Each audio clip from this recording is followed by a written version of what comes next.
O Guarani, de José de Alencar. Parte 2, capítulo 5. Vilania. É tempo de continuar esta narração, interrompida pela necessidade de contar alguns fatos anteriores. Voltemos, pois, ao lagar em que se achavam Loredano e seus companheiros, tomados de medo pela exclamação inesperada que soara no meio deles. Os dois cúmplices, supersticiosos como eram as pessoas de baixa classe naquele tempo, atribuíam o fato a uma causa sobrenatural e viam nele um aviso do céu. Loredano, porém, não era homem que cedesse a semelhante fraqueza. Tinha ouvido uma voz, e essa voz, embora surda e cava, devia ser de um homem. Quem ele era? Seria Dom Antônio de Maris? Seria algum dos aventureiros? Não podia saber. O seu espírito perdia-se num caos de dúvidas e incertezas. Fez um gesto a Rui Soeiro e a Bento Simões para que o seguissem. E, apertando ao seio o fatal pergaminho, causa de tantos crimes, lançou-se pelo campo. Teriam feito umas 50 braças do caminho quando viram cortar pela vereda que eles seguiam um cavalheiro que o italiano reconheceu imediatamente. Era Álvaro. O moço procurava a solidão para pensar em Cecília, mas, sobretudo, para refletir num fato que se tinha dado essa manhã e que ele não podia compreender. Vira de longe a janela de Cecília abrir-se, as duas moças aparecerem, trocarem um olhar. Depois, Isabel cair de joelhos aos pés de sua prima. Se ele tivesse ouvido o que já sabemos, teria perfeitamente compreendido. Mas longe como estava, apenas podia ver, sem ser visto, das duas moças. Loredano, vendo o cavalheiro passar, voltou-se para os seus companheiros. Ei-lo! Disse com um olhar que brilhou de alegria. Imbecis, que atribuís ao céu aquilo que não sabeis explicar. E acompanhou estas palavras com um sorriso de profundo desprezo. Esperai-me aqui. O que ides fazer? Perguntou Rui Soeiro. O italiano se voltou surpreso. Depois, levantou os ombros, como se a pergunta do seu companheiro não merecesse resposta. Rui Soeiro, que conhecia o caráter desse homem, entendeu o gesto. Um resquício de generosidade que ainda havia no seu coração corrompido o fez segurar o braço do seu companheiro para retê-lo. Quereis que fale? Disse Loredano. É mais um crime inútil, acudiu Bento Simões. O italiano fitou nele os olhos, frios como o contato do aço polido. Há um mais útil, amigo Simões. Cuidaremos dele a seu tempo. e, sem esperar a réplica, meteu-se pelas moitas que cobriam o campo nesse lugar e seguiu Álvaro, que continuava lentamente o seu caminho. O moço, apesar de preocupado, tinha o hábito da vida arriscada dos nossos caçadores do interior, obrigados a romper as matas virgens. Aí, o homem vê-se cercado de perigos por todos os lados.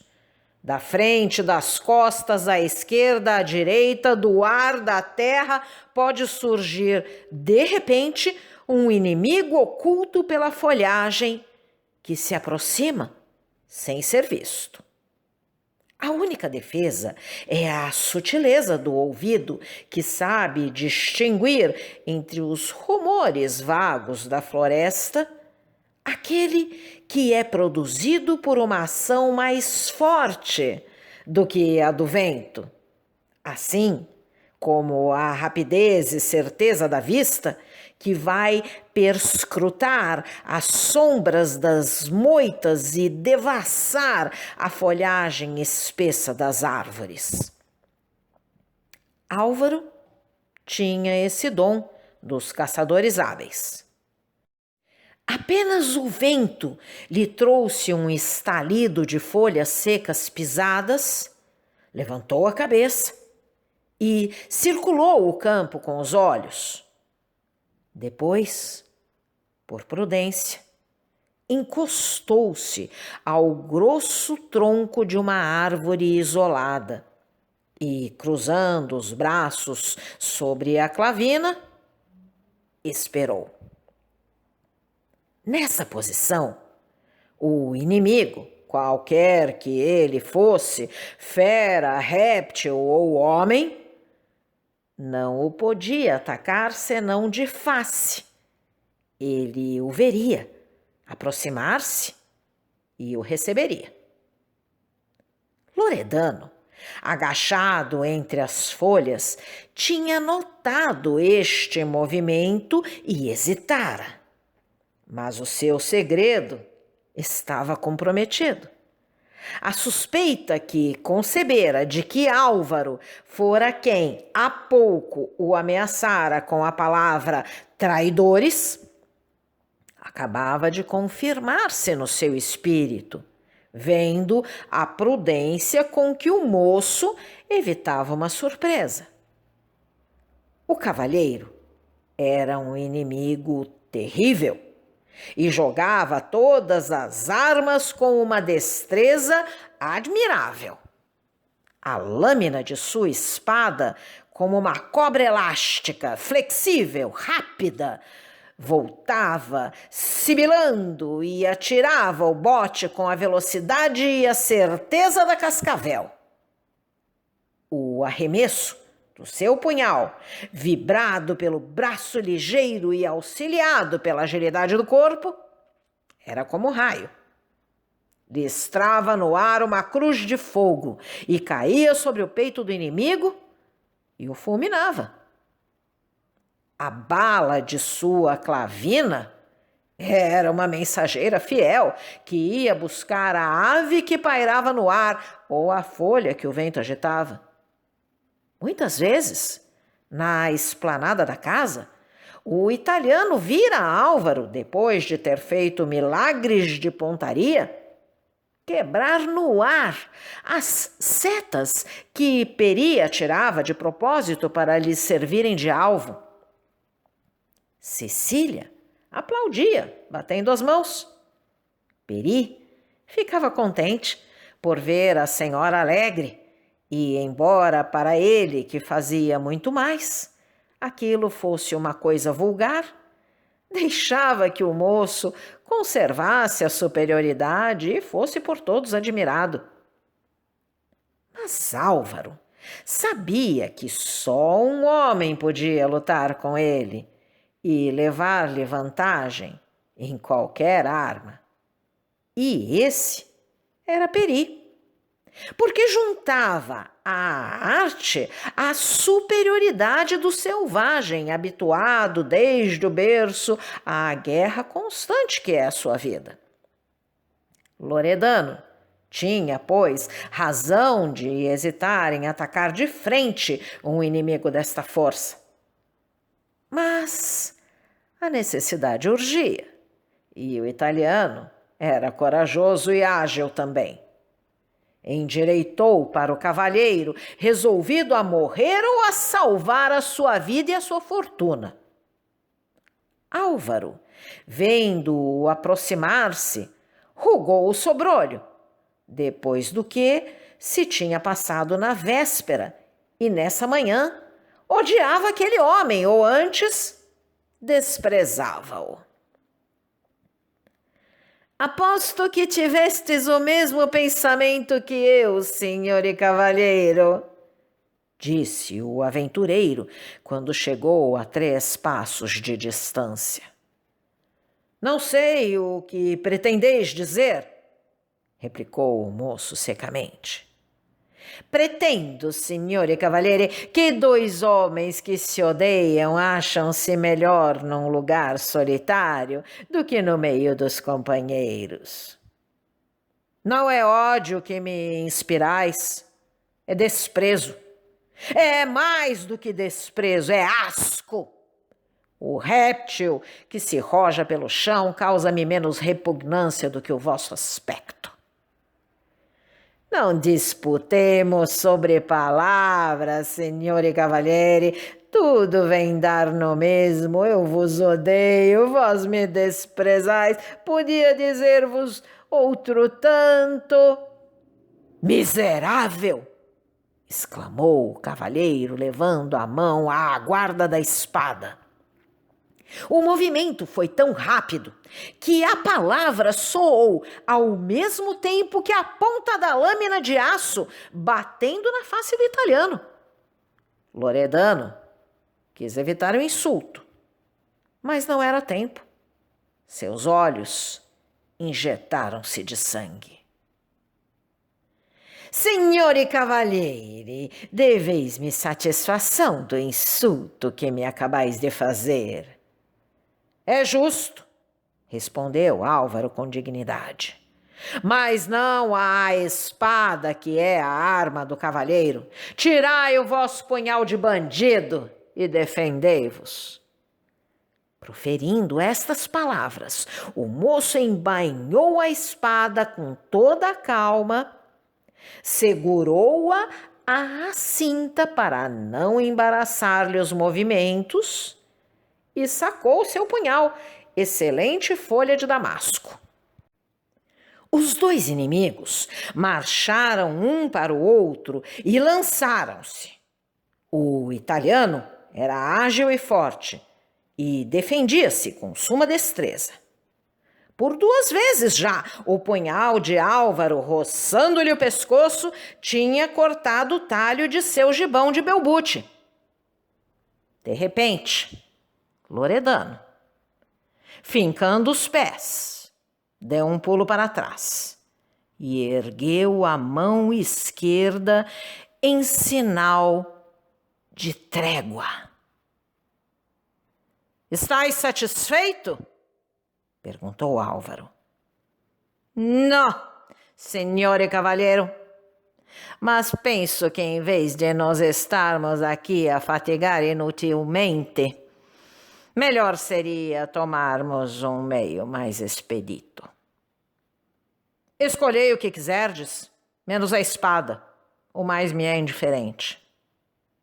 Outra coisa ainda, se nos batermos aqui, podemos incomodar-nos reciprocamente, porque pretendo matar-vos, e creio que o mesmo desejo tendes a meu respeito. Ora, é preciso que desapareça o que ficar, e o outro não leve um vestígio que o possa denunciar. Que quereis fazer neste caso? O rio está aqui perto. Tendes a vossa clavina. Colocar-nos-emos cada um sobre uma ponta do rochedo. Aquele que cair morto ou simplesmente ferido pertencerá ao rio e à cachoeira, não incomodará o outro. Tendes razão, é melhor assim. Eu me envergonharia se Dom Antônio de Maria soubesse que me bati com um homem de vossa qualidade. Sigamos, senhor e cavalheiro. Nós nos odiamos bastante para que não gastarmos tempo em palavras. Ambos tomaram na direção do rio, cujo estrépito ouvia-se distintamente. Álvaro, valente e corajoso, desprezava muito o seu inimigo para ter o menor receio dele. Demais, a sua alma nobre e leal, incapaz da mais pequena vilania, não pensava na traição. Nunca podia lembrar-lhe que um homem que o viera provocar e ia medir-se com ele num combate franco levasse a infâmia a ponto de querer feri-lo pelas costas. Assim, continuou a caminhar.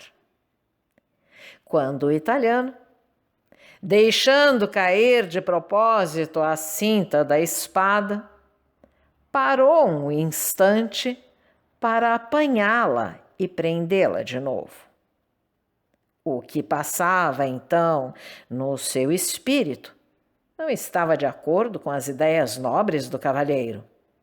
Vendo o moço adiantar-se, disse consigo: preciso da vida desse homem, eu a tenho. Seria uma loucura deixá-la escapar e pôr a minha em risco. Um duelo neste deserto sem testemunhas é um combate em que a vitória pertence ao mais esperto.